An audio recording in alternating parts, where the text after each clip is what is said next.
সেই মানুষ যারা পাহাড়ের বুক চিরে ফেলি, দেখো এই পাথরও আমাদের দক্ষতার সামনে মাথা নত করে। আমাদের মতো শক্তিশালী আর কেউ নেই। আমরা পাহাড় কেটে রাজপ্রাসাদ বানাই, আমাদেরকে কে রুখতে পারে, আমাদের কে ক্ষতি করবে?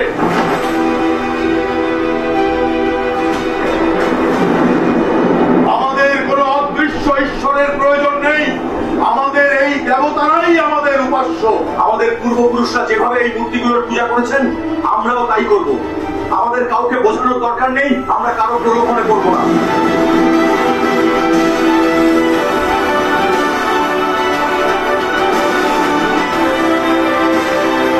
হে মানুষ, সকল আল্লাহরই ইবাদত করো, যিনি তোমাদের মাটি থেকে সৃষ্টি করেছেন এবং তোমাদের অসংখ্য নিয়ামতে ভূষিত করেছেন। আমরা তোমাকে নবী মানি না। যদি তুমি সত্যিই সত্যবাদী হও, তাহলে আমাদের একটা নিদর্শন দেখাও।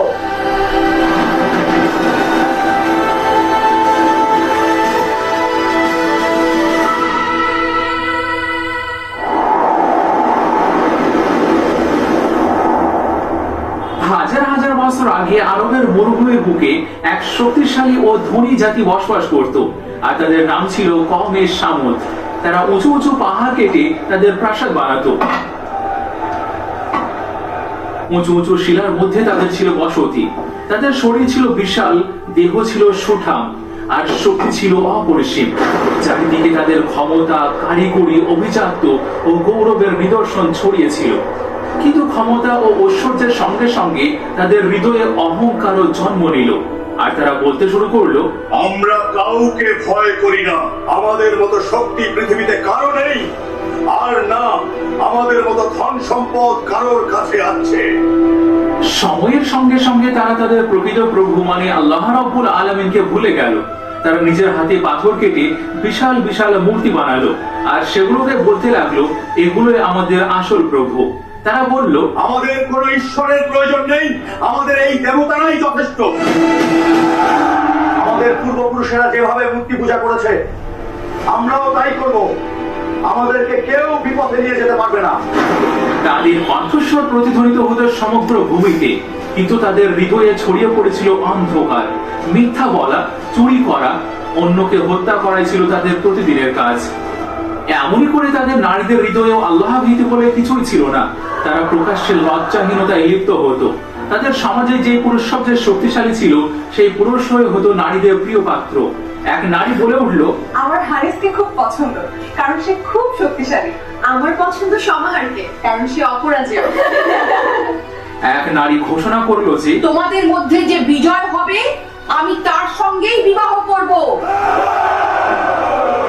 তারা নিজের মৃত্যুকে ভুলে গিয়েছিল, কিয়ামতের দিনকে একেবারে ভুলে গিয়েছিল।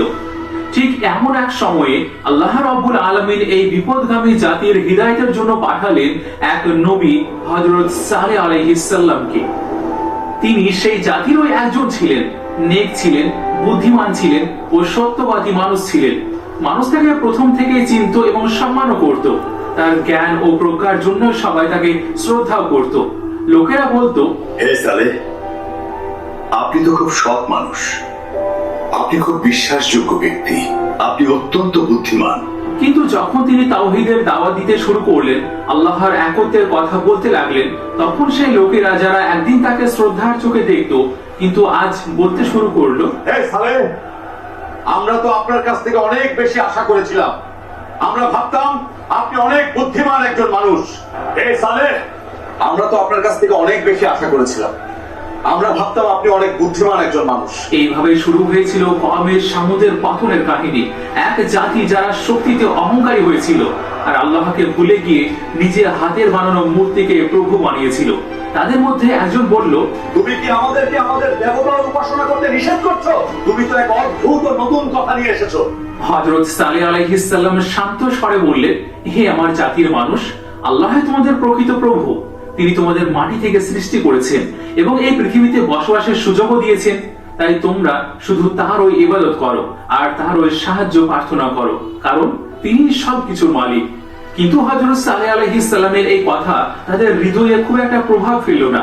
জাতির নেতারা বিদ্রোহ করে, আল্লাহ রক্ষা করো, একজন মানুষ, যদি সত্যিই তুমি নবী হও, আল্লাহ তাহলে আমাদের রক্ষা সামনে করো। নিদর্শন দেখাও, আর প্রমাণ করো যে তুমি সত্য। আল্লাহ রক্ষা করুন, আমিন।